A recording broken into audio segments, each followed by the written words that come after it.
of these holiday gimmick matches. Yes. Now, because now you had the New Day defeating the Bar in that Thanksgiving street fight, which people even said we're in a time where people are literally starving, and they're just wasting their food on that. It's not. I understand that WWE is now more of a kids-aimed program, but back to the P joke, I don't know any. You don't have to go that far. I don't know any kids that actually would find that entertaining anymore, unless they're 5 years old. Yeah, or even under.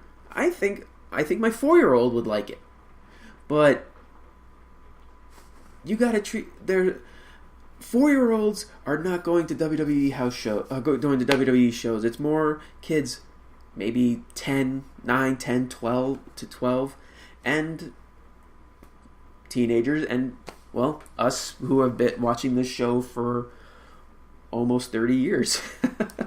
But even so, it's like to the point where like these gimmick holiday matches are just hurting the product. And it's hurting the fact that you're in a time where people who should be getting food are not getting food, and they're just wasting it away in stupid gimmick matches. I'm done with the holiday gimmick matches. I'm done with the Halloween street fight. I'm done with the Christmas street fight. I'm done with the Thanksgiving street fight. The New Year's, the St. Patrick's Day, the Valentine's Day nonsense. I'm done with all of it. Just treat the audience with respect. That's all we're asking. The holiday gimmick matches were fun at the beginning when they first came around, because it was like, hey, I've never seen this before. Oh, maybe it's fun. But now it's grown old. All it is, it's a house show match. All it's doing is hurting. It's the faces that always win. It's very predictable. There's no point in this. Yeah.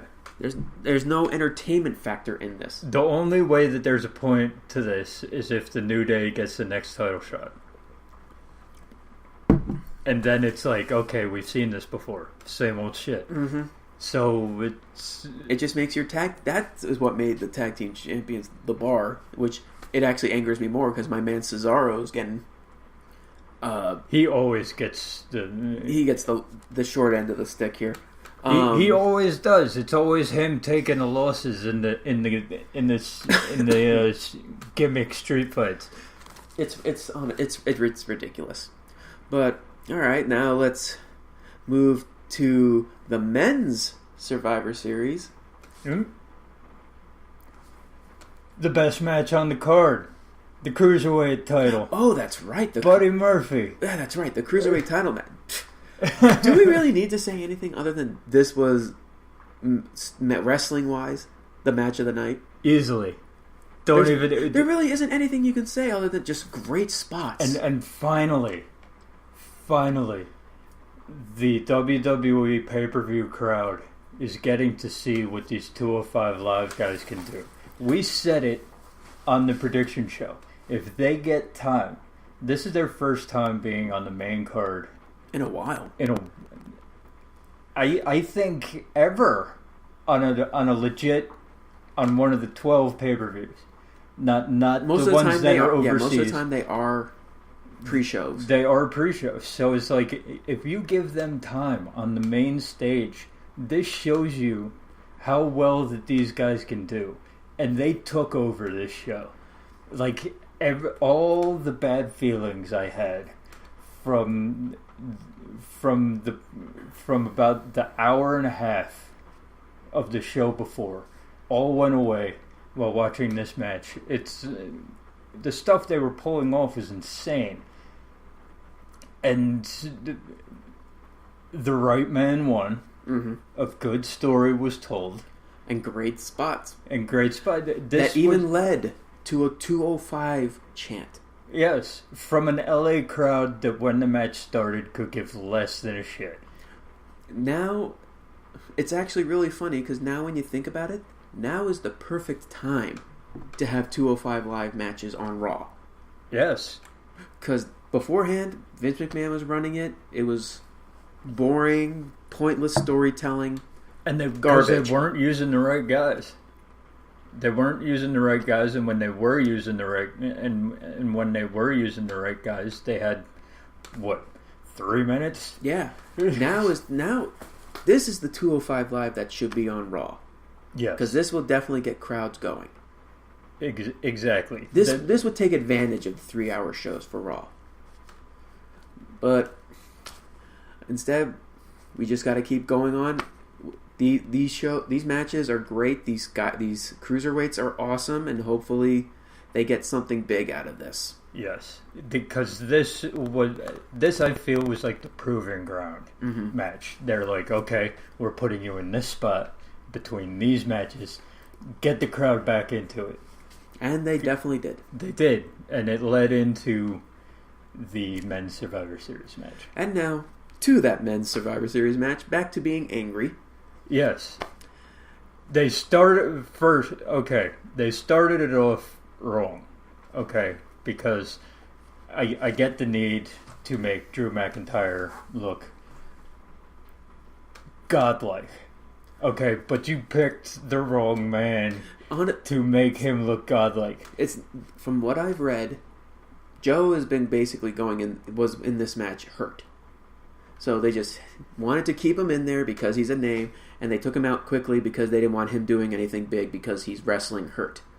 And that's the problem right there. It brings the question, why do you bother putting him in the first place? When you know that he's hurt. When you know that he's hurt, and he is at a point where he should not take a pin like that. Yeah. You should have just put Randy Orton in. You should have put Randy Orton in and had Jeff Hardy take that fall, or Jeff Hardy or Rey Mysterio. I'm not gonna lie. Have Randy Orton take that pin. It wouldn't hurt him, and it would be a great rub for Drew. It would be a great rub. Take out someone that big. And then Randy Orton can take out Rey Mysterio and Jeff Hardy on his way out because he's pissed. And he could just RKO other people, like some of the low tier guys. Yeah, in this match. So yeah, you missed a great opportunity. Okay, they did the smart thing at the cost of Samoa Joe. I liked how they took Braun Strowman out of that match for that amount of time that they did. I liked the way that went, but. It's also, when you really think about it in the long run, I've listened to so many reviews, I've watched so many review shows, and they all say the same thing, and I'm going to continue that going right here. Raw was at it. R-Truth said it best during those backstage promos. R-Truth was the highlight of this show. He was a big highlight of the show. When he went to the Smackdown locker room and said that Raw was a complete mess, he wasn't exaggerating. Raw was basically imploding in this match with Drew and Braun fighting and just everyone out tagging each other. Raw was a mess, and SmackDown was the more cohesive unit. They were all on the same page. They were all taking everyone out. So what happened? And SmackDown still couldn't defeat the Raw side. Because what happens? Okay, Braun Strowman gets up. They still have 4 men. 2 minutes. It took Braun Strowman 2 minutes to destroy SmackDown. I'm like, I realize that Braun Strowman is this mythical figure right now that he's a beast. But we're getting to the point. I'm sorry to say it, Scala Jeff. We're getting to the point where I'm no longer happy when he's on my TV screen. Because I know some bullshit's about to go down. I'm not there yet, but I do see why you feel especially that. I'm like, there are 4 guys. It is 3 on 4 at that point. Like I said, the 4 guys, the SmackDown team, who were a cohesive unit, could not take down the Raw guys that were imploding on each other. Because it was weird. Like, Braun Strowman got up, and then the 3 Raw guys were like, okay, have fun. Dude, the Drew McIntyre and Bobby Lashley were like, meh, go have fun. And Braun Strowman did have fun at the expense of Jeff Hardy, Rey Mysterio, The Miz, and I'll put him in there because he was the last guy beat. He was the last guy beat, and I was scared at that point because I was like, okay, this man did what he did at Crown Jewel. He is against Braun Strowman, Bobby Lashley, and Drew McIntyre. Shane McMahon's gonna win, isn't he? and nope, 10 seconds, power slam, done. I'm like, he's it's one thing for Raw to beat SmackDown. It's another thing to embarrass them like that. It's for their best characters. Lose to one guy in a 2-minute time span. It's the whole booking of this match was just a complete mess. Like, we called it beforehand that Raw was going to be a complete mess. We were like, Bobby Lashley and Finn Balor cancel each other out. You know that Drew McIntyre and Braun Strowman are going to be survivors. Not even that. You know that Drew McIntyre and Braun Strowman are going to get into it. You know that Finn Balor you know that everybody's going to get into it with everybody at some point, because that's the way that the match was built the entire time. Mm-hmm. That was going to happen. So it's like, we knew that, but it's like, and that should have been the reason why it should have come down to. It should have come down to greater odds than it did. Okay, because it's like, the match lost the crowd right as Joe got pinned. Yes, with the "This is bullshit" chant. Everyone was just flat out angry to the point where they just didn't care anymore. Even the SmackDown taking over, it got a pop, but it didn't last very long. And Finn getting pinned. Well, at least I did enjoy the Finn versus Ray bit. Yeah, I'd like to see more of that. Shane McMahon taking out Dolph Ziggler. I believe continued the Crown Jewel storyline. But you know, and also there's word out that Dolph Ziggler's hurt, so it's like, okay, that's why he wasn't on Raw. So I'm like, okay, everything's starting to make sense with Dolph Ziggler now. If he's hurt, let him rest. Yeah, he's done plenty this past few months. Exactly. Let him take some time off, but Braun Strowman getting back up, it's like, it's getting old. Mm-hmm. It really is. To me, it was starting to get old after when Elimination Chamber happened, where he eliminated everybody and then lost to Roman. Yeah, it's really getting old, and the fact that we can basically call it, where it's the only reason I said Drew was going to be the sole survivor is because I didn't want Braun Strowman in the end. Mm-hmm. I just picked it because I thought it would. I looked at its storyline aspects of AOP and Baron Corbin taking him out. Yeah, so it's like, when you go, as I said earlier, it's same old shit. Mm-hmm. It's not entertaining. It's really not. And now let's get to the points that actually really were entertaining.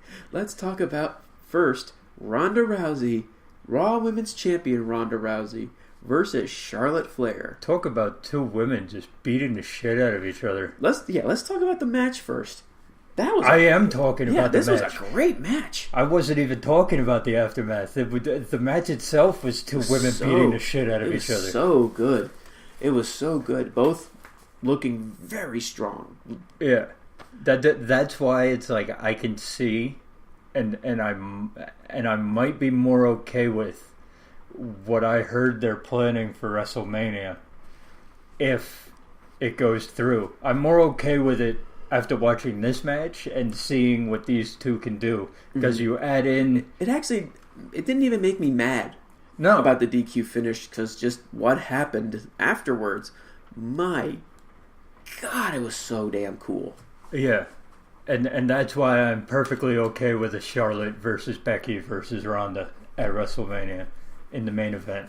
I would like it to be Ronda versus Becky, but if they added Charlotte, I wouldn't be as pissed off as I would have been if I hadn't seen this right now. I actually didn't hear that. That's actually new to me.